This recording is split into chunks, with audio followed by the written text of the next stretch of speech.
Simon was a fisherman whose days were spent battling the wind and waves, but lately, his nets had returned empty, and his debts grew heavier with each passing sunrise.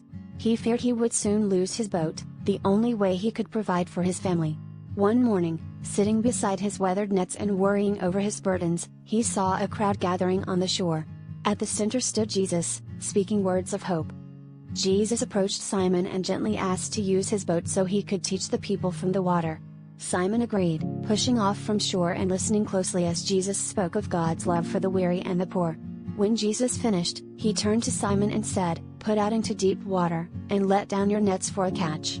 Though Simon doubted, after all, he had worked all night without success, he trusted Jesus and did as he was told.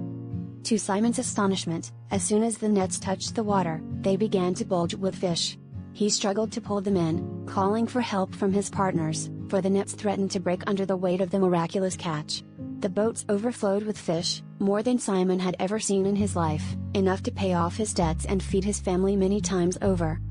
Overwhelmed by gratitude, Simon fell to his knees before Jesus, recognizing the love and power of God at work.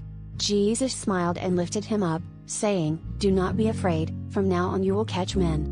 Simon's life was forever changed, for he had witnessed the compassion of Jesus, who lifts up the poor and fills the empty with more than they could ever imagine.